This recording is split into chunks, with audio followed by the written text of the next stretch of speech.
Imagine you are walking through a thick, green forest. The air is heavy, hot, and loud with the sound of insects. Suddenly you bump into something that isn't a tree. You hack away the vines, and you realize you aren't looking at a hill. You're looking at a massive stone pyramid, hidden for 1,000 years. This isn't a fantasy movie. This is what happened in Central America. We found silent cities, giant palaces, and evidence of a civilization that was smarter than almost anyone else on Earth at the time. But then, they just walked away. Why did they leave? Let's dig into the dirt and find the truth. For centuries, the world ignored the rumors. Spanish missionaries and local woodcutters would whisper about these stone idols and collapsed palaces deep in the rainforest, but the smart people in Europe and North America didn't listen. They had this arrogant idea that the indigenous people of the Americas couldn't possibly build a sophisticated civilization. They thought if there were ruins, they must have been built by Egyptians or some lost tribe of Israel. That changed with two guys, John Lloyd Stephens and Frederick Catherwood. One was a writer, the other was an incredible artist. In 1839, they hacked their way into the jungles of Honduras and Guatemala. It wasn't a vacation. They dealt with mud, bugs, malaria, and even a local civil war. But when they arrived at a place called Copan, they saw something that blew their minds. Stone monuments, carved from top to bottom with faces of kings and strange symbols.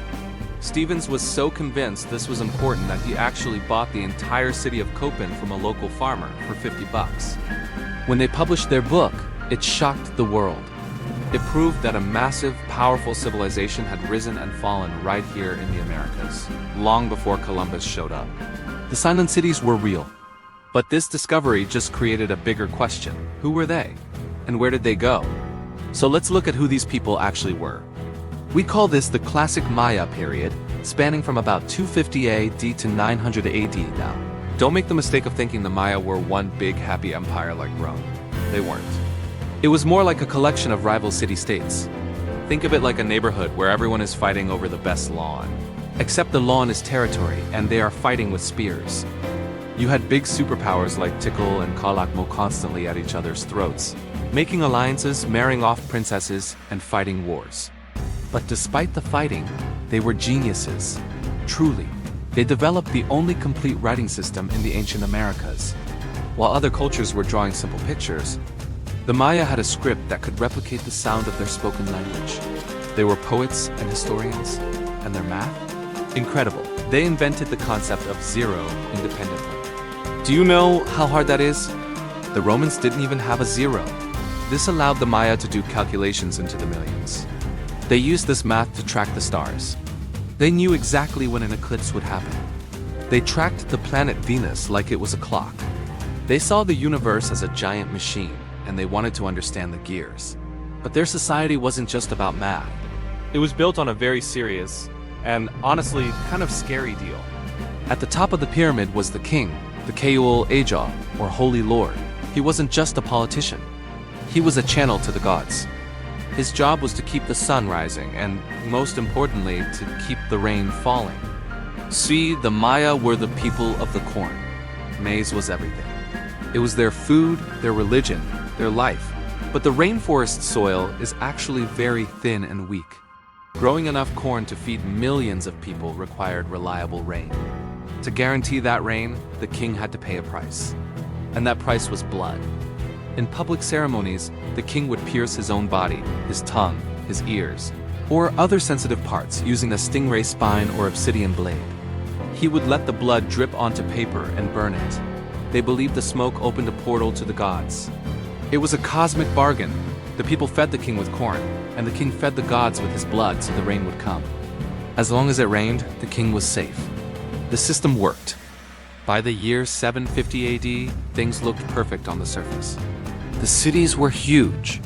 Tikal had temple pyramids so tall they poked out above the jungle canopy like man-made mountains. The population was booming, but if you looked closer, you could see the cracks. First, the construction projects got weird. Archaeologists have found huge temples and palaces that were started but never finished. We see floor stones left in quarries, tools dropped right where workers stood. It's like the whistle blew for a lunch break and nobody ever came back. Then we noticed the walls. In the final years, these beautiful, open cities started building crude, ugly walls around their centers. They tore down ancient palaces just to get stone to build barricades. This tells us one thing: they were terrified. The warfare had changed. For centuries, Maya war was a ritual. You go out, capture a rival king, bring him home, humiliate him, and sacrifice him. It was brutal, but it was limited. But towards the end, it turned into the mystery of the Mayan disappearance, or rather, the mystery of their self-destruction. It became total war. We found evidence in a place called Dos Pilas. The kings there tried to conquer everyone, but it backfired. The fighting got so bad that farmers couldn't farm. Trade routes were cut off. If you can't get salt or obsidian, and you can't grow corn because you're afraid of getting killed in the fields, your society starts to starve. At a city called Aguateca, we found meals left half-eaten on tables. The enemy attacked so fast the people just ran into the jungle, leaving their valuables on the floor. So war was destroying them, but they were also destroying themselves.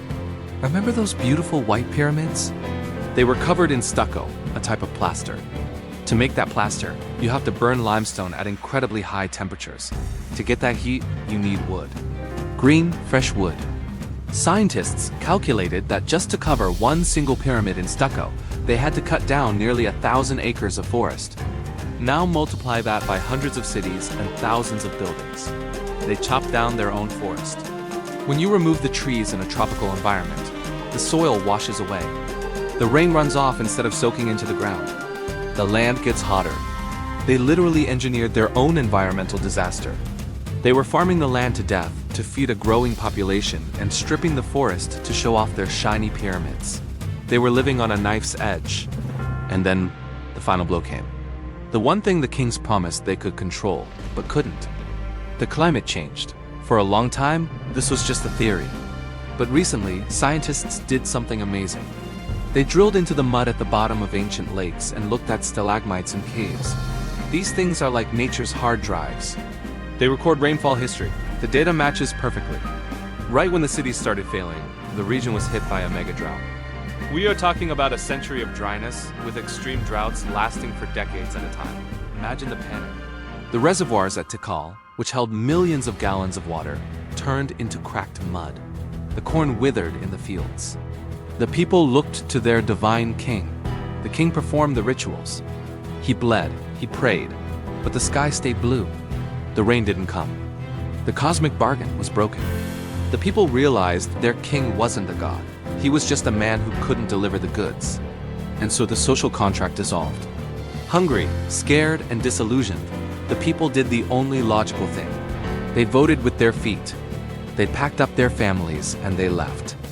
They walked away from the stone cities that had become death traps of starvation and violence. This is the most important part to remember.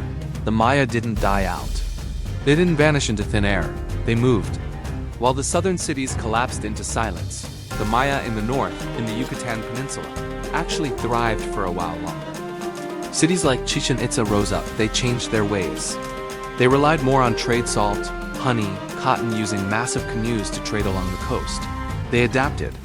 But eventually, even the northern cities faded, and by the time the Spanish arrived, the Maya were living in smaller villages in the forest. Today, over 7 million Maya people still live in Central America. They speak the languages of their ancestors. Women still weave the ancient patterns in their textiles. Farmers still plant corn using the cycles of the stars.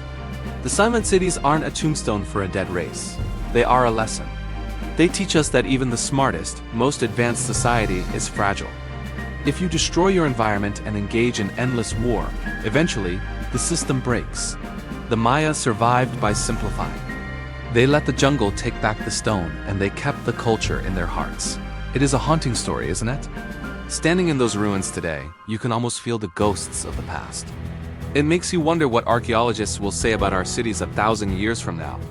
If you enjoyed this journey into the deep past, please hit that like button. It really helps the video reach more people.